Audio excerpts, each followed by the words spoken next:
Hi, hello, namaste. Welcome to Special Chit Chat. Nenu Saujanya. So today we have with us a super woman. Yes, she is. తను ఎంచుకున్న రంగంలో తనని తాను prove చేసుకుంటూ ప్రతి అడుగు ఆచి తూచి వేస్తూ 2 దశాబ్దాలుగా సక్సెస్ఫుల్ జర్నీ కొనసాగిస్తున్నారు. తెలుగు, హిందీ, తమిళ్, కన్నడ, మలయాళం, థియేటర్, ఓటీటీ ఎక్కడ చూసినా తనే కనిపిస్తున్నారు, తనే వినిపిస్తున్నారు. అదేంటో కానీ మనందరి క్యాలెండర్స్ లో ఇయర్స్ పెరుగుతూ ఉంటాయి, రెస్పెక్టివ్లీ మన ఏజ్ కూడా పెరుగుతూ ఉంటుంది. బట్ ఆవిడ దగ్గర మాత్రం ఒక స్పెషల్ క్యాలెండర్ ఉన్నట్టుంది. సో ఇయర్స్ తగ్గుతున్నాయి, ఆవిడ ఏజ్ కూడా తగ్గిపోతుంది. సో ఏంటి సీక్రెట్ తెలుసుకుందాం. సో తనే ప్రియా ప్రియా చంపద్దే అని ప్రతి ఒక్కరు పాడుకుంటారు చూసినప్పుడల్లా. So we have with us our gorgeous Priyamani garu. Hi, ఎలా ఉన్నారు? చాలా బాగున్నాను. ఎప్పుడు బాగుంటారు ఏంటో. ఉండాలి కదండి. బాలేదు అని చెప్తే మరి ఎందుకు బాలేదు, ఏమైంది అని అడుగుతారు. నిజంగా చెప్పడమే కాదు, చూస్తే కూడా మాకు అనిపిస్తూ ఉంటుంది ఎంత బాగుంటుంది. హ్యాపీ అండి, always I believe in always being happy. So హ్యాపీగా ఉండటమే సీక్రెట్ అనుకోవచ్చు. అనొచ్చు.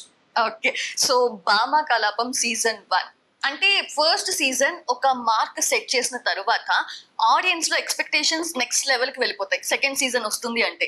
సో అది pressure or pleasure? Both. Pleasure because అది కంటిన్యూ అవుతుంది. The season is continuing.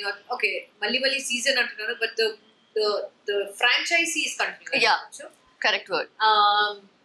Pressure ఎందుకంటే the first part బాగా ఆడింది. సో ఆ ప్రెషర్ డెఫినెట్లీ ఒక యాడెడ్ ప్రెషర్ ఉంది. దట్ సెకండ్ పార్ట్ వచ్చి దీనికన్నా బాగా ఉండాలి, story should be good, all of us should deliver our performance as well. So ఆ ప్రెషర్ డెఫినెట్లీ ఉంది. అండ్ అంటే సీజన్ 1 అంటే మీకు ఒక ఐడియా ఉండదు కాబట్టి ఇంకా ఆడియన్స్ లోకి వెళ్ళలేదు. సో వాళ్ళకి ఏ ఇంట్రెస్ట్ తో వాళ్ళు చూస్తారు, నచ్చుతుందా లేదా అనేది తెలీదు.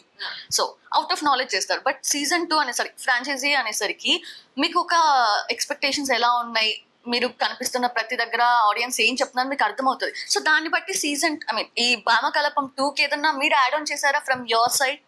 లైక్ ఇలా ఉండాలేమో? No, not really, because I think Abhimanyu ఆ విధంగా చూస్తే Abhimanyu is very clear. Okay, ఈ మూవీని మనకి ఇలాగే ఉండాలి.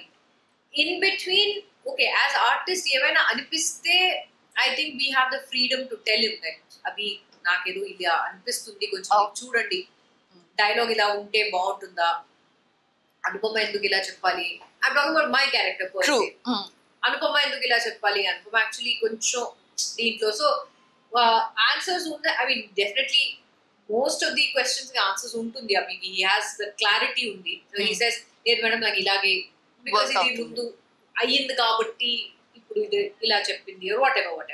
ఓకే, సో ఆ ఒక కన్విక్షన్, ఆ ఒక if he is able to convince that no this is the thing, then I will say okay maybe it's right. కానీ I think he is also director where suggestions చాలా open గా ఉన్న ఒక డైరెక్టరే. Yes, this is my second collaboration after Bhama Kalapam, but he is very clear, crystal clear. First nunche he is very crystal clear. లేదు madam ఇది story ఇలా ఉంది. Yes, there is a point where sometimes we say, oh correct కదా, okay మనం ఇలా చేద్దాం, పర్లేదు madam మీరు ఇలా చెప్పండి, పర్లేదు. The sense is the same, but ఇలా కూడా చెప్పొచ్చు, పర్లేదు. ఓకే. సో అలా ఆ విధంగా చూస్తే it's very comfortable to work with. And ఎలా చెప్పారో season the second part of Bhama Kalapam అలాగే తీశారు. ఓకే.